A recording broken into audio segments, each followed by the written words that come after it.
serikali. GCLA ni maabara ya rufaa ya serikali. GCLA tunalinda afya ya jamii na mazingira. GCLA asante Rais Samia, kazi iendelee. GCLA mamlaka ya maabara ya mkemia mkuu wa serikali ni taasisi ya kisayansi ya serikali yenye majukumu ya kufanya uchunguzi wa kimaabara wa vielelezo.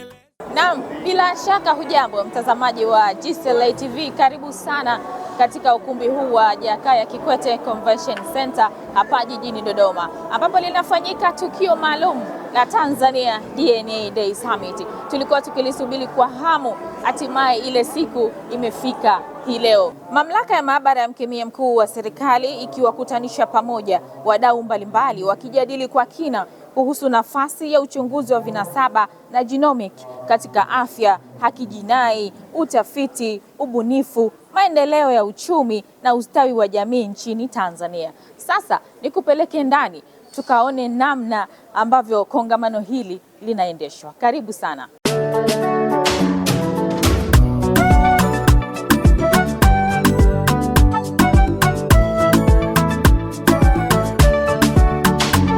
Mamlaka ya maabara ya mkemia mkuu wa serikali. GCLA ni maabara ya rufaa ya serikali. GCLA tunalinda afya ya jamii na mazingira. Naibu Waziri wa Afya Dr. Florence Samizi ndiye mgeni rasmi katika kongamano hili la Tanzania DNA Day Summit. Katika hotuba yake, Mheshimiwa Waziri amezungumza masuala mbalimbali, lakini amelipa umuhimu suala la vinasaba katika afya, haki jinai pamoja na kilimo. Sekta ya afya kwa hapa nchini, teknolojia ya vinasaba vya binadamu imekuwa nguzo muhimu katika utambuzi wa mahusiano ya kijenetikia katika upandikizaji wa figo. Ameshasema vizuri Dr. Nyambea, kwa maana ya kidney transplant. Lakini upandikizaji wa uroto kwenye mifupa kwa maana ya bone marrow transplant kwa wagonjwa ambao mfumo wa asili unapokuwa hauwezi kufanya kazi kwa ufanisi. Utambuzi wa jinsi tata kwa maana ya sexual ambiguity, na hivyo kuwezesha tiba hizo kufanyika kwa usahihi zaidi. Aidha, teknolojia ya vinasaba imewezesha matibabu ya kibingwa kwa kutumia teknolojia ya gene kwa maana ya gene therapy, pamoja na kuwezesha utengenezaji wa chanjo ambazo zinafanya kazi kwa mfumo vinasaba. Wote tumeshuhudia kwamba sasa mambo haya yanafanyika kwenye nchi yetu, mambo ambayo hapo awali yalikuwa yanafanyika kwenye nchi za wengine. Kwa hiyo ni maendeleo makubwa ambayo yamefanyika. Hatuna budi kuishukuru serikali, lakini kuwapongeza nyie wataalamu ambao mmepitia mabadiliko mbalimbali mpaka kuweza kufika hapo. Kwa sababu kungeweza kuwa na vifaa, kungeweza kuwa na political will, lakini kama nyie wataalamu msingeamua kusoma na kuamua kuvifanya hivyo vitu kwa uweledi, basi tusingeweza kufika hapo. Na ndio maana na mimi naungana na Mheshimiwa Waziri wa Afya Mohamed Mchengerwa kuwapongeza sana kwa niaba ya Mheshimiwa Rais Daktari Samia Suluhu Hassan. Lakini sekta ya haki jinai kupitia teknolojia ya vinasaba, vyombo vya utoaji haki ikiwemo mahakama vimekuwa vikitumia matokeo na taarifa za uchunguzi wa kimaabara wa vinasaba kwa kupata ushahidi wa kisayansi kuhusu uhusika ama kutohusika kwa mtuhumiwa kwenye masuala mbalimbali yanayohusu jinai, hivyo kuchangia uwezeshaji wa utawala bora. Katika kipengele hiki wote mnafahamu kwamba haki isipotolewa kwa uhakika si sawa. Kwa hiyo nyie mmekuwa wataalamu ambao mmesaidia wale watoa haki kwa maana ya wanasheria na mahakimu kule kuweza kutenda haki, kwa sababu mnatoa matokeo ambayo yanaweza kuthibitisha mtuhumiwa na hivyo mtuhumiwa kuweza kupata haki. Aidha, teknolojia ya vinasaba vya binadamu imekuwa nguzo muhimu katika kuchangia utambuzi wa wahanga wanaotokana na majanga mbalimbali, hivyo kuleta utengamano katika jamii. Vile vile teknolojia ya vinasaba imekuwa na mchango katika kuongeza ufanisi katika utoaji wa haki kwa mtuhumiwa na muhanga wa shauri husika. Aidha, teknolojia ya vinasaba imekuwa ikitumika katika kuthibitisha ushahidi madhubuti wa kisayansi kwenye mashauri mbalimbali yanayohusu uwindaji haramu wa wanyamapori. Uchunguzi unaohusisha teknolojia ya vinasaba una uwezo wa kutambua aina ya mnyama, jinsia na uhusika wa mtuhumiwa katika matukio ya uhalifu ikiwemo ujangili wa wanyamapori. Wote mnafahamu jinsi ambavyo serikali inapambana na kulinda wanyama wetu na majangili wanavyopambana kuwaangamiza wanyama wetu. Kwa hiyo mmekuwa na mchango mkubwa kutusaidia ili tuweze kuwalinda wale wanyama wetu na hasa wale ambao wanaelekea kupotea na kupambana na majangili ili tuweze kulinda utalii wetu. Ndugu washiriki, kutokana na umuhimu wa teknolojia hii katika kutatua changamoto katika sekta mbalimbali, serikali chini ya jemedari wetu Daktari Samia Suluhu Hassan, Rais wa Jamhuri ya Muungano wa Tanzania, imeendelea kuiwezesha mamlaka ya maabara ya mkemia mkuu wa serikali kuendelea kutimiza majukumu yake kwa ufanisi kupitia uwekezaji katika miundombinu ya majengo, vifaa na rasilimali watu. Katika kutimiza azma hiyo, serikali inaendelea na uwekezaji wa miundombinu kupitia ujenzi wa ofisi mpya ya maabara ya vinasaba vya binadamu yenye thamani ya shilingi bilioni 16.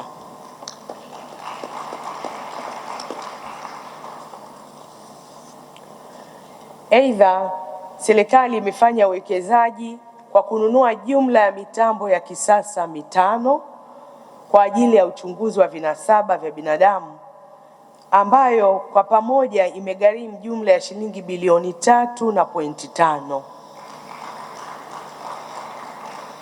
Kati ya mitambo hiyo, katika kipindi cha miaka 6 ya uongozi wa Mheshimiwa Rais Samia Suluhu Hassan, serikali imewezesha mamlaka kununua jumla ya mitambo 4 yenye thamani ya shilingi bilioni 2.4.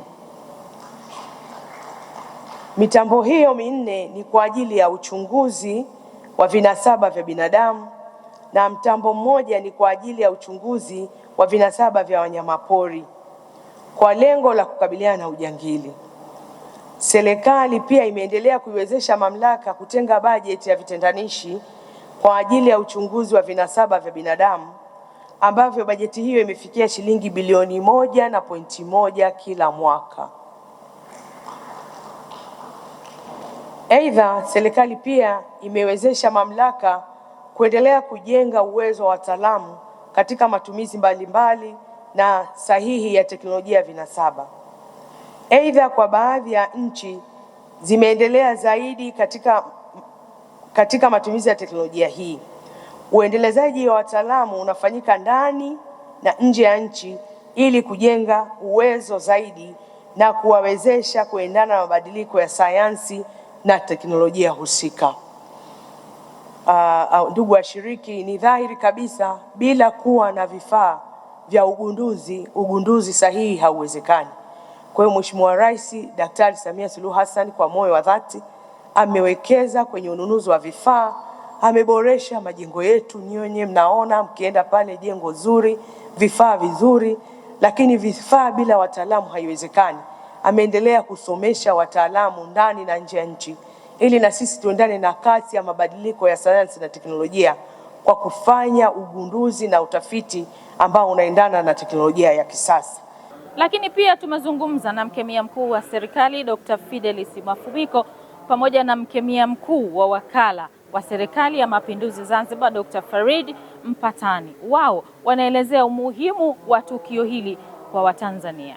Kwa niaba ya serikali kupitia Wizara ya Afya inafanya maadhimisho haya ya siku ya vinasaba duniani hapa Tanzania kwa mara ya kwanza.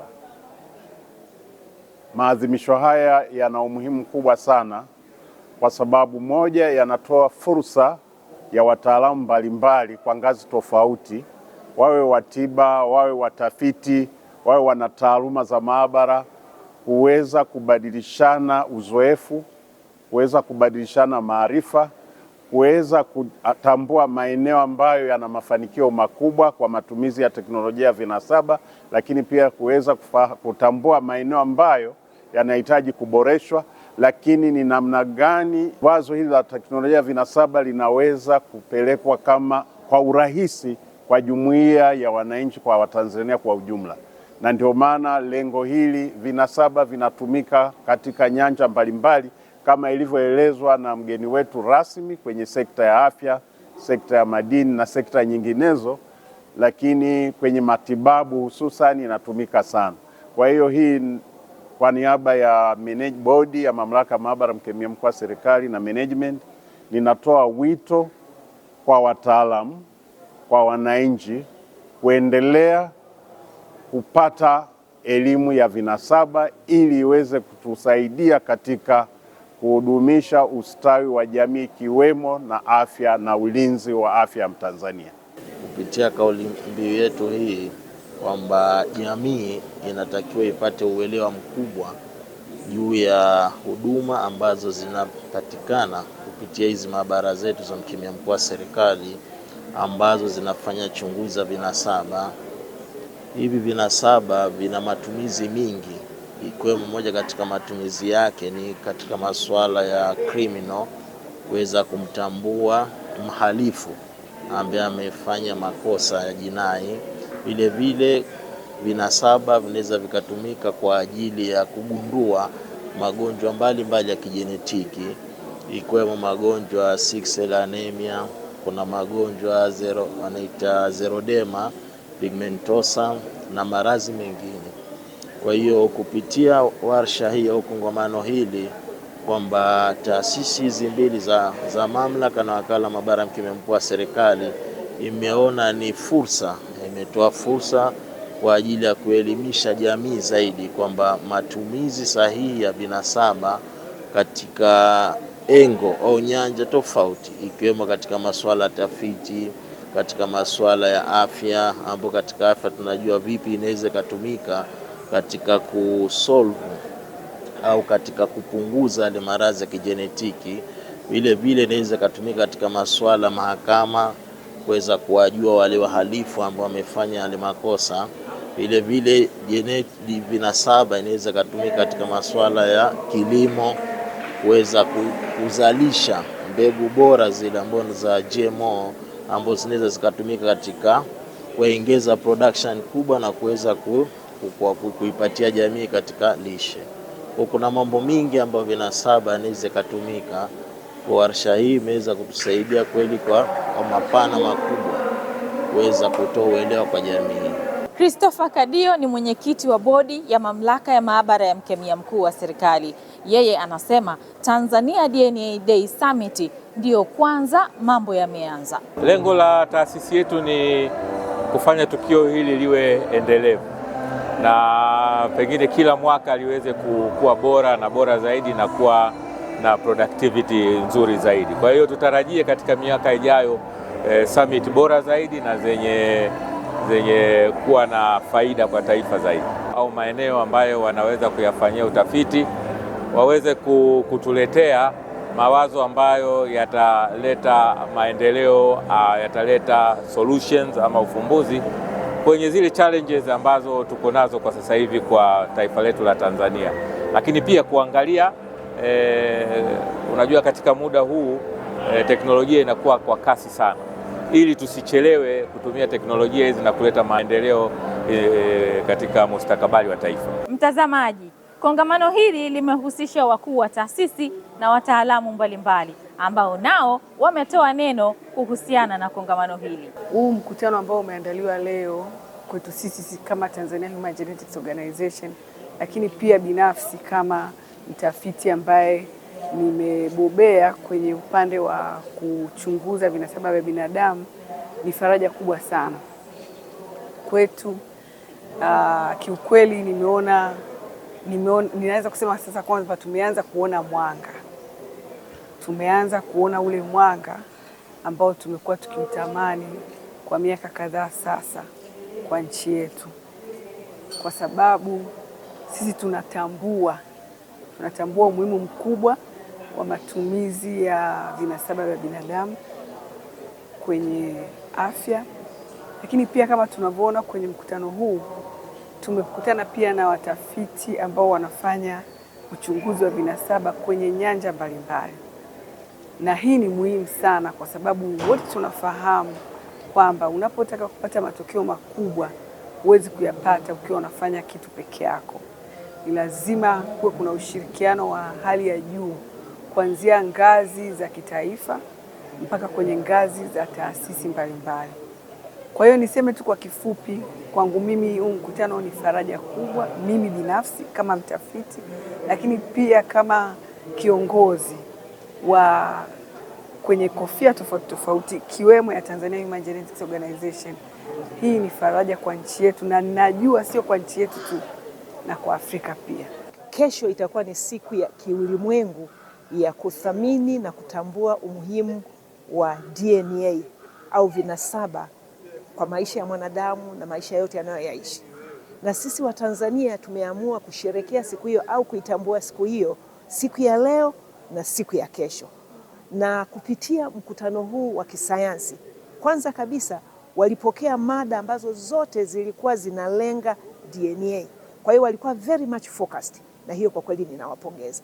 Lakini pia wamerudi kuangalia hiki kitu ambacho kinaonekana labda ni cha kisayansi sana, ni kigumu, kinamsaidiaje Mtanzania wa kawaida, mkulima kule kijijini, mwanafunzi anayesoma na yule ambaye anafanya kazi labda maabara, kinamsaidiaje kwenye mambo ya sheria, kwenye mambo ya utambuzi, kwenye mambo ya mila, lakini hata kwa mambo ya dini. Hiki kitu DNA kinawasaidiaje? Kwa hiyo wenyewe wamekuwa very focused. Ukiangalia zile mada zao zote zinaelezea aidha jinsi ya kutambua, ushirikishi wa wananchi, lakini pia changamoto tulizonazo na twende wapi. Na Mheshimiwa Naibu Waziri wa Afya akalenga humo kwamba jamani, huu utafiti tunaofanya, hivi vifaa ambavyo serikali inagharamia ili tuweze kuifanya kazi hii, vinamsaidiaje mwananchi wa kawaida? Kwa hiyo ametuhamasisha sana kwamba turudi, tukishafanya sayansi yetu, tukishapata matokeo, turudi kwa mwananchi wa kawaida tumueleze inamsaidiaje. Na tukipata ushirikiano huu, ina maana kwamba efforts zozote, juhudi zozote serikali inazofanya moja kwa moja inamlenga mwananchi wa kawaida. Kwa kweli ninawapongeza sana, na ninatamani kitu hiki kiwe endelevu. Na kama Mungu atatujalia, basi mkutano huu tuufanye mwakani. Labda kama nataka kushauri kwa mwakani, tusijikite sisi tu wa Tanzania, tuwakaribishe wenzetu wa Afrika Mashariki, lakini ikiwezekana hata Afrika nzima. Jina langu ni Winled Boniface. Ni mwanzilishi wa taasisi ya Ivan na Joan Tanzania. Taasisi hii inafanya kazi kuboresha hali za maisha za watu walioathiriwa na magonjwa adimu. Sana sana ugonjwa unaojulikana Fanconi anemia, ambao ndo ugonjwa waliopata watoto wangu. Ivan na Joan waliugua ugonjwa wa Fanconi anemia, na Ivan alipofika miaka 10 alifariki, na Joan alipofika miaka 7 naye alifariki. Sasa kutokana na changamoto tulizopitia, ndipo tulipoamua kuanzisha Ivan na Joan Foundation ili kuweza kutembea na zile familia ambazo zimeathirika na magonjwa haya ya adimu, kwa sababu ni safari ngumu sana, kuanzia kwenye uchumi, kuanzia kwenye saikolojia, hisia, lakini hata katika upatikanaji wa vipimo pamoja na matibabu. Upatikanaji wa vipimo ni adimu. Kama ugonjwa wa Fanconi kwa nchini Tanzania hatuna kipimo, lakini pia matibabu yake ni magumu sana. Kwa mfano, ugonjwa wa Fanconi anemia, matibabu yake ni kupandikizwa bone marrow, ambayo haifanyiki hapa nchini Tanzania kwa watoto ambao wanaugua Fanconi anemia. Kwa hiyo ilitulazimu tuende India kwa ajili ya kupata hayo matibabu. Kwa forum kama hii ya Tanzania DNA Day, inatupa tumaini. Inatupa tumaini kwa sababu tunaona jinsi wanasayansi wanaleta initiative ambazo zinaweza zikaleta majibu ya matatizo haya. Kwa hiyo ninachotamani kusema ni kwamba tuendelee kuwa creative katika kutumia huu utaalamu. Sasa sijui wanaita genomics, na ambayo ni utaalamu na maarifa ya kuweza kugundua matatizo pamoja na kugundua matibabu ya tatizo. Kwa hiyo nina imani na wataalamu wetu, nina imani na serikali yetu. Ninachoamini ni kwamba tukishirikiana kwa pamoja, mkiweza kutushirikisha, tukaweza kushare ile lived experience tulionayo sisi, itasaidia zaidi katika kupata majibu yaliyo sahihi. Lakini pia hata watunga sera wanaotoa maamuzi, tunaomba wakumbuke kwamba kuna kundi dogo ambalo limekuwa marginalized kama hili la watu wanaoathirika na rare disease, basi waweze kuhamasisha ili tuweze kupata sera zitakazotusapoti kuweza kuboresha hali na maisha ya watu hawa ambao wameathirika na magonjwa ya dimu. Mapokeo yangu mimi kwa ujumla ni mazuri sana. Kwanza naweza nimeipokea kwa namna 3 au 4. Namna ya kwanza ni kifursa ya kibiashara. Tunajua mara kwa mara kwamba ukisoma science ni lazima uajiriwe kwa wanafunzi wengi, lakini kwa kupitia summit hii ni kwamba tumeelewa kwamba kumbe science yenyewe ina fursa za kibiashara. Biashara kama vipi? Kama vifaa vya maabara. DNA inatakiwa ipasuliwe, DNA inatakiwa ifanyiwe analysis tofauti. Kila analysis ina vifaa vyake, ina reagent zake, ambazo hizo zote serikali imeweka fursa ya wafanyabiashara kwenda kuzileta kwa kupitia tenda. Ya pili ni fursa ya kiuelewa kwamba DNA kama DNA bado mapokezi yake yalikuwa si makubwa sana kwa jamii kubwa ya Kitanzania, ambayo mara nyingi DNA watu wanainasibisha na mtoto kwa mama, yani kujua mtoto kwamba huyu ni baba yako au si baba yako basi. Lakini kumbe DNA, elimu ya DNA inaenda zaidi ya hivyo, na kama tunavyoona ni kwamba DNA inakuwa applied kwenye viwanda, kwenye mimea, kwenye wanyama na kwenye binadamu. Sasa ndo huko ambako elimu kubwa ipo. Kwa maana hiyo kumbe kwa kupitia summit hii tumeelewa uwanda mpana wa DNA.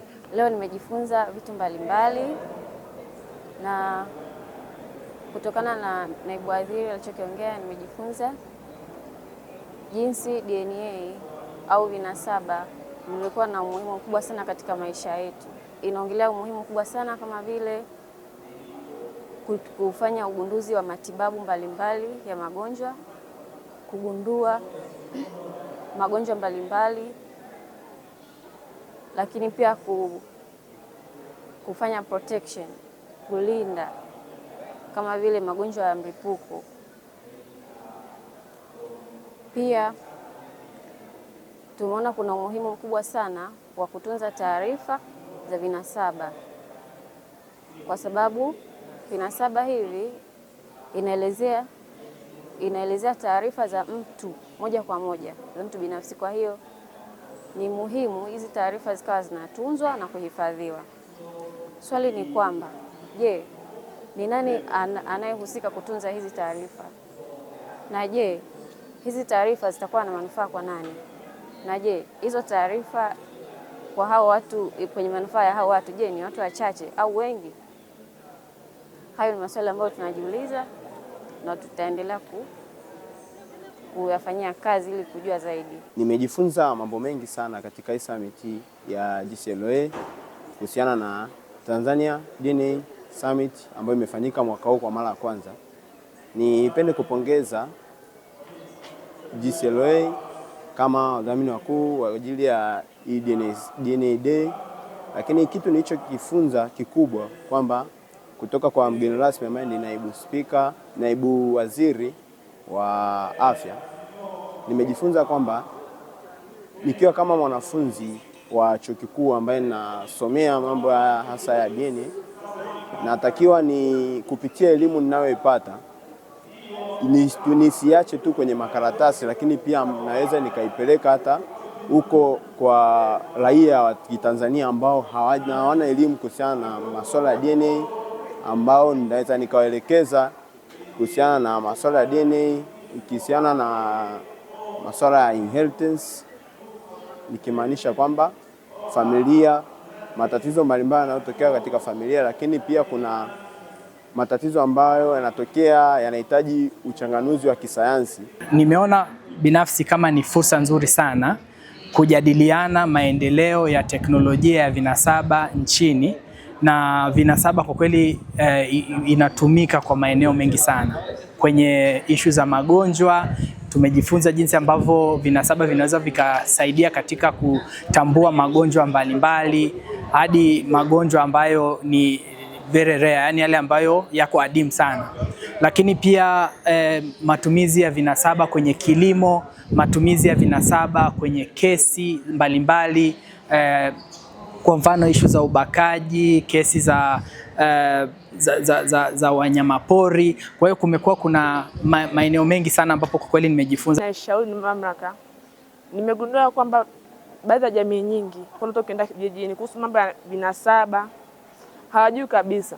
Kwa unahitajika zaidi elimu kubwa ipelekwe, wajue kuhusu swala la vinasaba, ili inapotokea kesi mtu anaambiwa kwamba wewe ulifanya mauaji, kwa mfano wale mahakamani ulifanya mauaji na DNA zako zimekuta au fingerprint zimekuta kwenye kifaa cha kilichotumika kufanya mauaji, awe Aisha anaelewa kile anachoambiwa, sio mpaka tunaanza jeje tena kutoka mwanzo na mwanzo kwamba vinasaba ni hichi na hichi na hichi. Kwa tumekamata kwa ushahidi wa hichi. Kwa jamii ama sehemu za vijijini au watu ambao hajafikia elimu kama za kwetu hapa wanahitaji zaidi kujua vinasaba ni nini. Leo kimfuata mtu ambaye hajafika sekondari au degree level ya university, hawezi kuelewa kuhusu mambo ya DNA au vinasaba. Lakini kumbe jamii kwanza inahitaji kupata hii elimu, sio tu sisi ambao tumeshasoma ambao tuna elimu ya degree au tuliopita advance au wenye masters au PhD.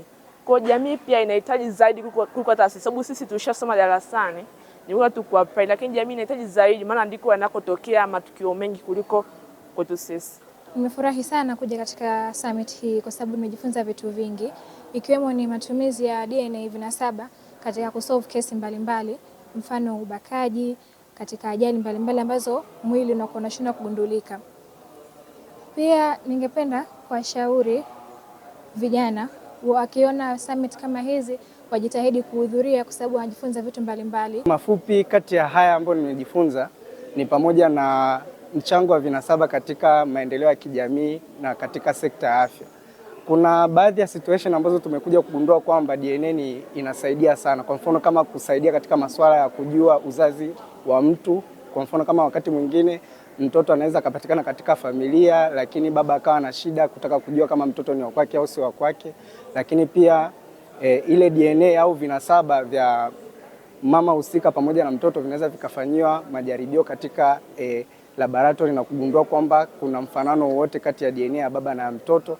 Lakini vile vile tumepata kugundua kwamba DNA ni kitu muhimu sana katika mwili wa binadamu, na hivyo inapaswa kuwa zoezi endelevu katika kipindi hichi, kwa sababu DNA inasaidia katika masuala mengi sana, sio tu pale bali inasaidia pia kujua medication mbalimbali, kama ni magonjwa yametokea, namna ya kuhangaika na magonjwa fulani, kujua ugonjwa fulani unaweza kutibika kwa njia gani, aidha ni wa kurithi au wa kutokurithi. Na mtazamaji wa GCLA TV, kama mlivyojionea, wataalamu na wadau mbalimbali wamezungumza mengi kuhusiana na kongamano hili la Tanzania DNA Day Summit kwa siku hii ya leo. Niseme tu kwamba kongamano hili ni jukwaa la kimkakati linalolenga kuanzisha mwelekeo mpya wa kitaifa katika matumizi ya vinasaba ili kuunganisha sayansi, sera, uwekezaji ili kuimarisha afya, haki na maendeleo ya uchumi wa nchi, na hivyo kuchochea mwelekeo jumuishi na maendeleo endelevu.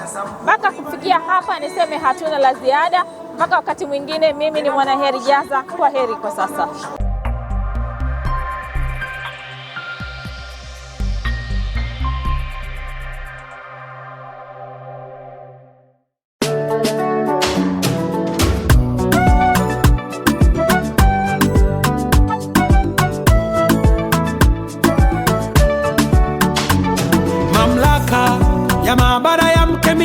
wa serikali. GCLA ni maabara ya rufaa ya serikali. GCLA tunalinda afya ya jamii na mazingira. GCLA asante Rais Samia, kazi iendelee. GCLA mamlaka ya maabara ya mkemia mkuu wa serikali ni taasisi ya kisayansi ya serikali yenye majukumu ya kufanya uchunguzi wa kimaabara wa vielelezo na sampuli mbalimbali. Inatoa ushahidi kwenye mahakama na ushauri wa kitaalamu.